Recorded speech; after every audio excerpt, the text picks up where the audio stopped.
बिस्मिल्लाहिर्रहमानिर्रहीम and welcome back. अच्छा, जो सेल मेम्ब्रेन लिपिड्स है ना, उनमें not all the lipids are bricks, ठीक है। Some wear sugar crown and speak the language of cells, ठीक है। अच्छा, और दूसरी बात कि sugar likes to sit on sphingosine not glycerol, ठीक है। तो मकसद क्या है कि जो मेम्ब्रेन लिपिड्स हैं उनमें स्फिंगोफॉस्फोलिपिड्स जो हैं वो ग्लाइकोलिपिड्स बनाते हैं, नॉट दी ग्लिसरोफॉस्फोलिपिड्स, ठीक है। क्यों? ग्लिसरोफॉस्फोलिपिड्स जो हैं these are build on a small flexible 3 carbon alcohol glycerol, ठीक है। और ये क्या करती है? It readily interacts with various alcohol containing head groups.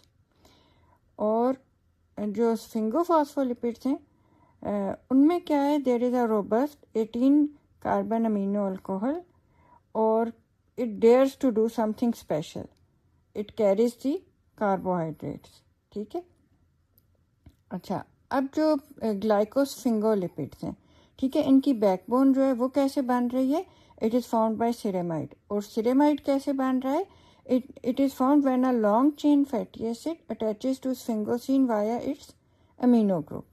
अच्छा, अब क्या होता है कि वन सिरेमाइड इज फॉर्म्ड तो अ मोनो और ओलिगोसैकेराइड में attach to sphingosine giving rise to different classes of glycosphingolipids.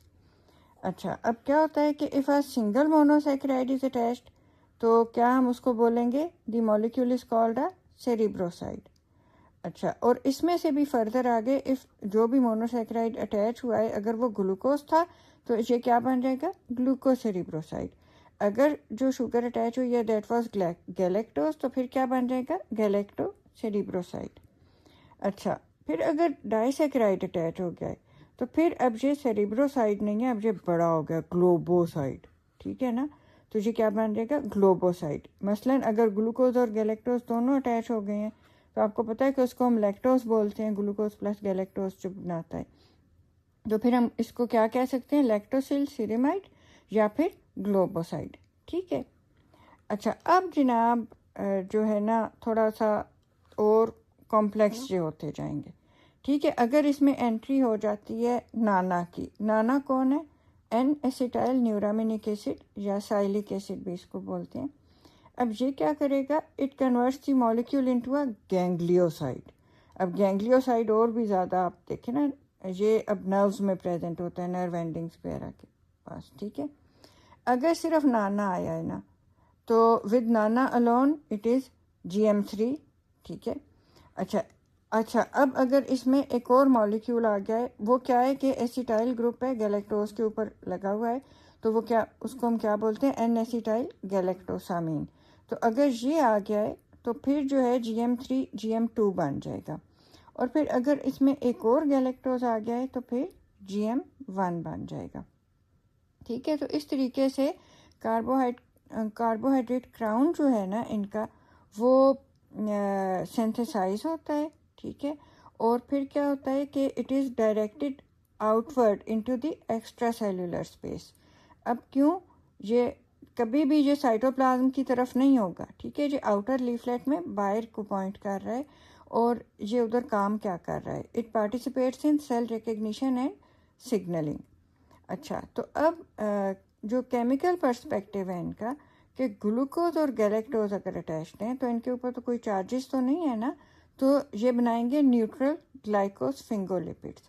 अच्छा, और अगर सल्फेट ग्रुप या नाना अटैच्ड है तो फिर बनेंगे एसिडिक ग्लाइकोस्फिंगोलिपिड्स, ठीक है।